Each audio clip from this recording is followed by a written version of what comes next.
Hello everyone, I am Demented Kirby, and welcome to my channel, the Commander Tavern. The Commander Tavern is a channel dedicated to my favorite Magic the Gathering format. The Brewery is a series on this channel showcasing my spicy brews and other deck techs. This special episode of The Brewery is a patron-selected one.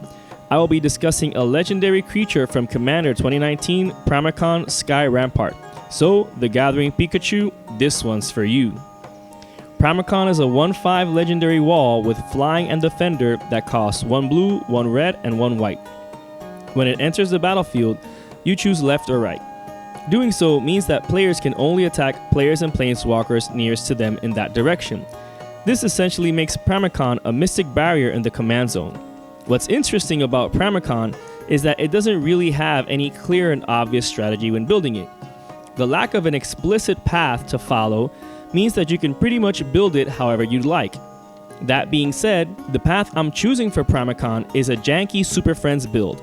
It's important to note that if you do get Mystic Barrier in play along with Pramikon, then choosing different directions with them will prevent anyone at the table from attacking anyone else, since you can't attack a player that is to your left and to your right unless it's down to just 2 opponents in the match. Before locking opponents out of combat altogether with Mystic Barrier plus Pramikon, only the opponent to either your left or your right can attack you. This means that you don't have to worry about the entire table attacking your planeswalkers. So you don't have to fill your deck with so many pillow fort cards. You only need enough to deal with one opponent. It follows then to try and choose the closest opponent that wouldn't be playing many creatures. That way you'd only have to worry about a few creatures that can attack you. The best opponent to choose as your attacker would be a Voltron deck, since you simply have to incapacitate just a single attacker, or at least very few. Pramikon has a decent defense stat, so it can at least block something that can go attack your walkers. This is why I've added planeswalkers that can create tokens, thus defending themselves and other walkers. Elspeth Knight Errant, Elspeth Sun's Champion, Kasmina Enigmatic Mentor, Teyo the Shield Mage, and Tesseret Artifice Master, while Karn the Great Creator can make an artifact into a creature for blocking. You can also make it harder for creatures to deal enough damage to kill off a planeswalker. Dovin Hand of Control can make it so a permanent an opponent controls deals no combat damage, effectively removing that creature as a threat to your planeswalkers. Jace the Mind Sculptor can bounce a creature. Rowan Kenrith can deal 3 damage to each tapped creature an opponent controls. Tamiyo the Moon Sage can tap down a creature that won't untap during their controller's next untap step. Teferi, Hero of Dominaria, can tuck away a potential attacker.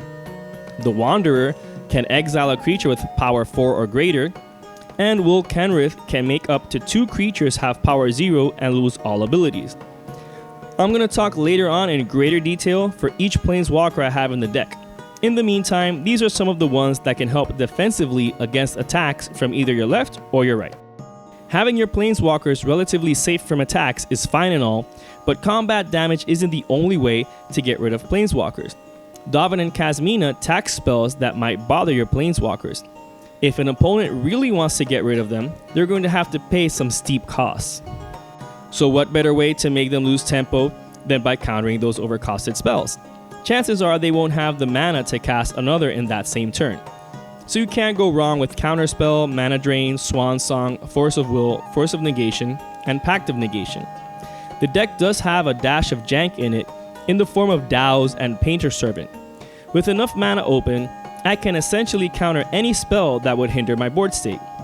One important thing to note about having Painter Servant make all cards red, besides countering anything with Dows, is that it makes Chandra, Acolyte of Flame, give a loyalty counter to all of your planeswalkers since they're now red, so it at least has 2 functions.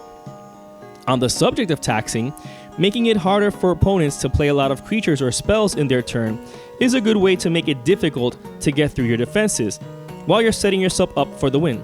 Smothering Tithe and Rhystic Study make it so opponents can either pay mana to not help you, or not pay mana but still help you. Karn shuts down their artifacts so they can't tap mana rocks for mana either, making it even harder to cast spells.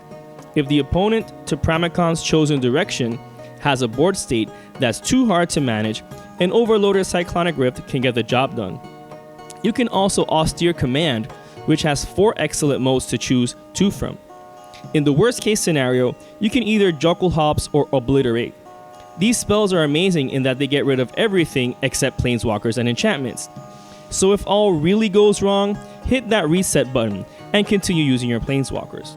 Since Pramikon is a way to protect our Planeswalkers from being attacked by everyone at the table, protecting it is synonymous to protecting our Planeswalkers. Even though it just costs 3 mana, having to constantly recast it could be quite troublesome.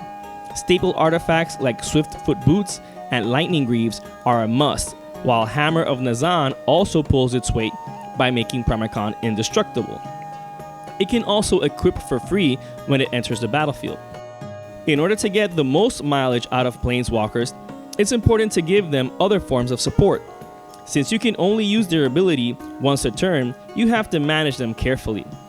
To make the most of them, you might want to double their activations with cards like the Chain Veil, Oath of Teferi, and Rings of Brighthearth. The Chain Veil is also part of an infinite combo I'm running with Teferi Temporal Archmage and Tesseret the Seeker, but I'll explain that in greater detail later on. Other ways to get the most out of Planeswalkers is helping them get their loyalty counters faster.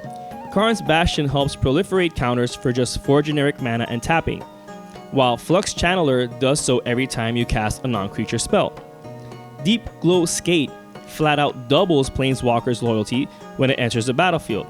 You can also use Spark Double to copy any creature or Planeswalker you control. Following up Deep Glow Skate with Spark Double is the dream, but you can also just use Spark Double as a copy of any key Planeswalker you have in play. Even though we're banking on our opponents either not being able to attack us or having all of their answers to our board state being countered, bounced, tucked, or destroyed, we still have to be consistent. Consistency is key, since the more time you have to build your board state, the more time opponents will have digging for answers to it. Oath of Jace is good in that it does something when it enters the battlefield, but then can continue to do something during your upkeep. Being able to scry deep enough before you draw can really help in finding anything you might be looking for. You can also use Planeswalkers to at least draw cards once a turn per activation, or put a card in your hand other than drawing it. Jace Memory Adept, Jace the Mind Sculptor, Jace Wielder of Mysteries, Narset Transcendent, Tamiyo the Moonsage, Teferi Hero of Dominaria, Teferi Temporal Archmage, Tesseret Artifices Master, and Will Kenrith all give you card advantage in one form or another.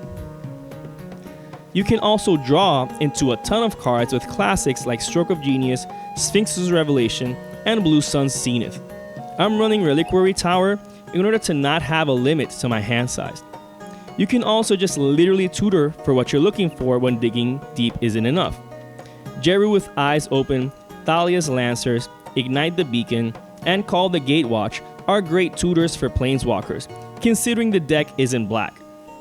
What's great about Thalia's Lancers in particular is that it can tutor for the Chain Veil. It's also a blocker in case of emergency, like Jeru is as well. Okay, so I've already mentioned the Chain Veil a bunch of times, so let's see how it goes infinite in the deck. You need Teferi Temporal Archmage, Tesseret the Seeker, and a mana rock that gives a lot of mana, like Gilded Lotus, Coveted Jewel, or Mana Vault. It's important to note that there are various ways of having this situation in play, whether you use Tesseret with 5 loyalty counters to tutor for the Chain Veil, or you hard cast it into play.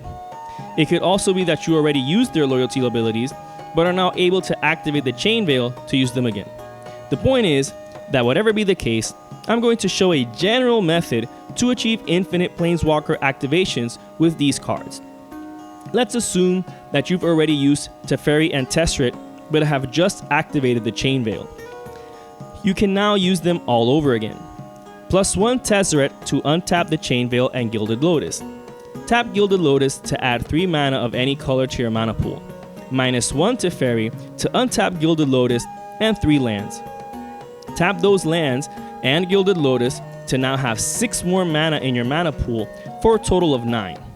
Use 4 of that mana to activate the Chain Veil. You can now use their abilities again. +1 Tesseret to untap the Chain Veil and Gilded Lotus. +1 Teferi so he'd have a net loyalty counter change of 0. Tap Gilded Lotus to add 3 more mana to your mana pool for a total of 8. Use 4 mana in the mana pool to activate the Chain Veil. You're now back at the beginning of this example with a net gain of 4 mana. This generates infinite mana and infinite Planeswalker activations. With infinite Planeswalker activations, you can deck all opponents with Jace Memory Adept or Jace Wielder of Mysteries, the latter of which can also win you the game by decking yourself. Generate infinitely many hasty elementals with Chandra, ping everyone to death with Saheeli, or with the infinite amount of mana you're producing, deck opponents with Blue Sun's Zenith or Stroke of Genius. Alright, so now let's break down each Planeswalker individually. Each one has multiple abilities for different aspects of the deck, but it is a Super Friends build, so it's worth discussing each one on its own. Chandra, Acolyte of Flame.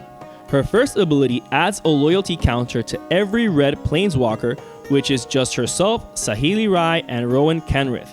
However, with Painter's Servant in play, she can add a loyalty counter to each Planeswalker you have in play. Her second ability isn't that relevant since we won't be attacking our assigned opponent. We can't use them as blockers either. That being said, with infinite activations, we can make infinite elementals to kill our assigned opponent. Her last ability could be used to cast either X draw spell from our graveyard since they have a converted mana cost of 3, and Chandra doesn't cast them for free, meaning that we can choose how to pay for either Stroke of Genius, Sphinctus Revelation, or Blue Sun's Zenith. Darvin, Hand of Control. Darvin's static ability taxes opponents, which is great in and of itself since it makes tutors, ramp spells, removal spells, counter spells, etc. cost more. This also makes it more expensive to cast spells that can bother our board state. His activated ability is basically a delayed and targeted fog against an opponent's creatures. Great for making it difficult for a fatty to get through and eliminate one of our walkers, or even us. Elspeth, Knight Errant. Her first ability puts a chump blocker on the board in order to protect her. Her second ability isn't used that often though, if at all. Her ultimate though gives all of your non-Planeswalker permanents indestructible, and this is really relevant in a multiplayer EDH game. Even more so when you cast that back-breaking Jockle Hops in order to keep your Planeswalkers safe. Elspeth, Sun's Champion. Her first ability puts 3 chump blockers into play, great for protecting her Super Friends. Her second ability is even more useful for the archetype since she destroys all fatties on the table. Her ultimate is not as relevant but still useful nonetheless since it pumps your creatures and makes it easier for them to block flyers. Jace, Memory Adept. His first ability draws you a card while also milling an opponent's top card. Not very impactful for a 5-mana Planeswalker, but it's still a manaless activated ability for card advantage nonetheless. His second ability isn't that impacting in a 100-card singleton format, but as previously mentioned, doing it infinitely many times will win you the game. It's rare to do his ultimate, and you're probably only going to choose yourself as the only target for it. That being said, drawing 20 cards off of it is not a bad thing. Jace, Wielder of Mysteries. His static ability is one of the wincons of the deck when using the Chain Veil combo. His first ability is also a valid wincon with infinite activations, since you can deck out opponents or yourself, whichever comes first. His ultimate is rarely relevant since you're mostly using his first ability, which still draws you a card. That being said, with enough loyalty counters on him, drawing 7 cards in the late game can do quite a lot. Jace, the Mind Sculptor. Although his first ability is good to scout a player's top deck and bottom any potential answers, it's his second ability that's used most in this deck. Being able to brainstorm without losing loyalty counters is amazing. His third ability is great in a pinch when you really need to bounce a creature to an opponent's hand. His ultimate isn't completely irrelevant, but it's not something you're going to reach in a game where you're primarily using his zero-costed ability. Karn, the Great Creator. His static ability is essentially an asymmetric null rod, preventing opponents from activating their artifacts. His first ability animates an artifact until your next turn, which could be useful as a potential blocker. His last ability, unfortunately, doesn't work as printed in the Commander format, similar to Wishes and other similar cards. Kasmina, Enigmatic Mentor. Her static ability is good at taxing opponents who want to target our creatures and planeswalkers with removal or disruption. It makes it harder for them to cast more spells like those in a single turn, especially if we counter a crucial one.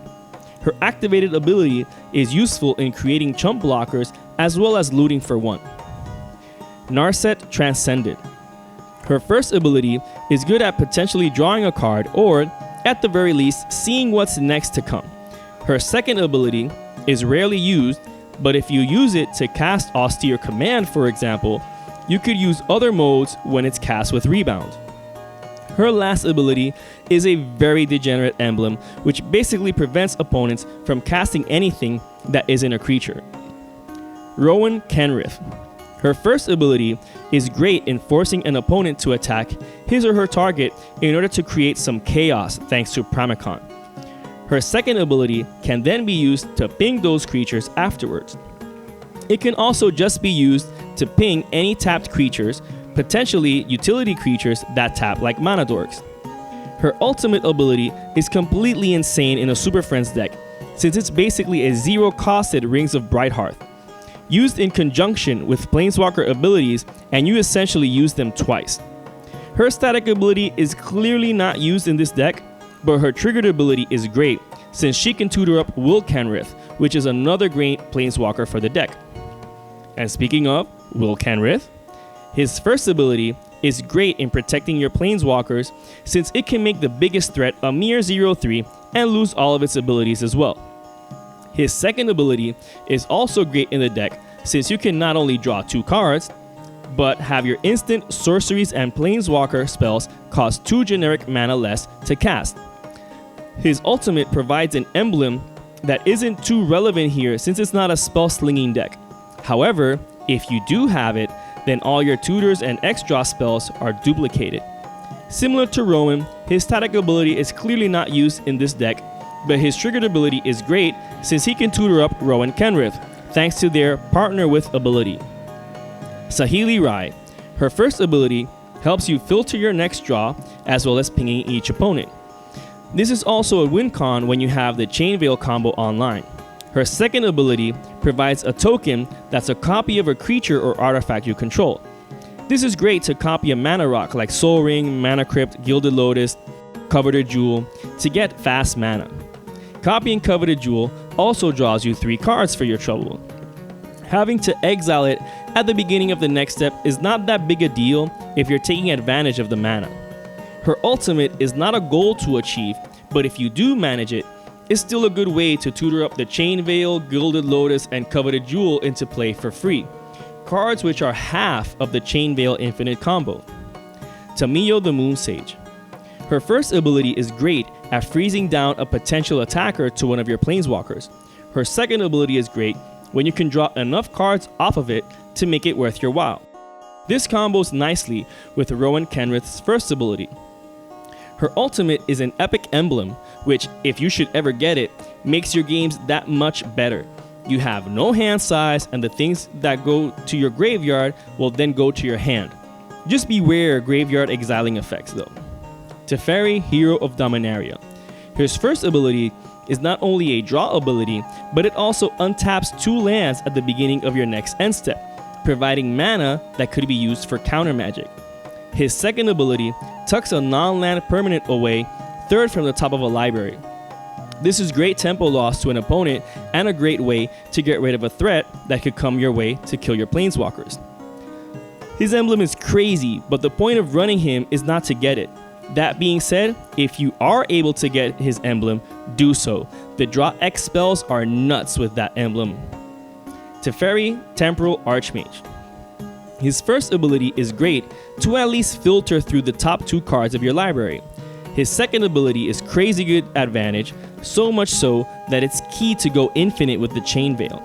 His emblem is not critical for the deck, but if you do manage to get it, you'll be able to use all your Planeswalker abilities in each turn, whether to respond to something or simply use them multiple times before your turn comes up. This can be quite the effective strategy if you get it online. His static ability is pretty much null in this deck. Teo the Shield Mage. Teo's static ability is good since Pramikon doesn't prevent you from being targeted by all opponents at the table. You just can't be attacked by everyone at the table. His activated ability is nice since it provides a chump blocker. Tesseret the Seeker.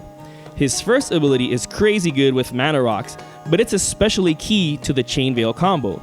Speaking of which, his second ability helps tutor for the Chain Veil and put it directly into play.